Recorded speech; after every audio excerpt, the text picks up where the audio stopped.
Gilapkan serpihan yang ada bertebaran. Perlahan-lahan ku bentuk dengan teliti penuh kesabaran. Tiap malam ku terpuruk, cahaya sinarnya beri kekuatan. Segala hirup pikuk dalam kepala ku keluarkan. Pada era penuh depresi, zaman dunia lawan emosi, cuba ku luah dalam puisi.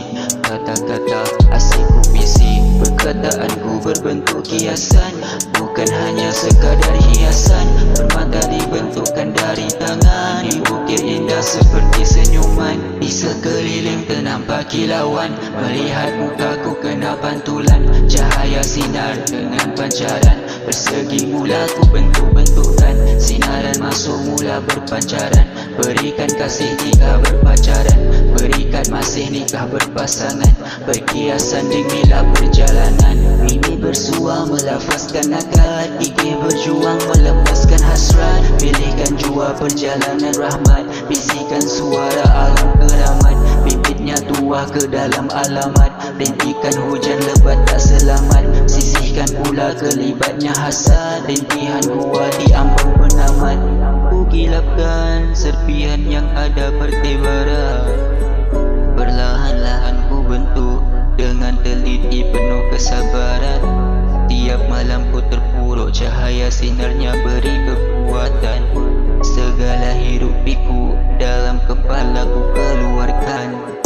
Ciptakannya permata dari batu pertama yang sudah aku jumpa.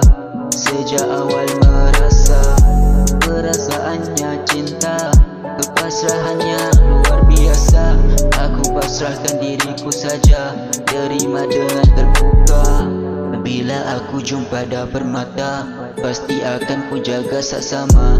Jangan biarkan ada terluka, walaupun tajam pada hujungnya. Dibuat asli serpihan kaca, begitu susah untuk dibaca. Bila sudah berjaya, jangan nanti kau tinggalkan pecah. Lihat pesona permata di depan mata, ingat persoal keindahan sementara. Adakah ia akan kekal selamanya, atau hanya permainan sebentar saja? Melankolik perasaan cinta, mereka kata rasanya buta. Betul ku tak nampak apa gelap sementara, pandanganku hanya padanya. Ku gilapkan serpihan yang ada bertebaran. Perlahan-lahan ku bentuk dengan teliti penuh kesabaran. Tiap malam ku terpuruk, cahaya sinarnya beri kekuatan. Segala hirup pikuk dalam kepala ku keluarkan. Tak pernah penat ku asalkan, biarkan ku lelah asalkan. Tak pernah ku kaku bila ada kamu, belahkan dadaku azamkan. Lihatlah namamu aku ukirkan, ingatlah selalu yang ku bisikkan. Dekat telingamu aku hembuskan nafas terakhirku.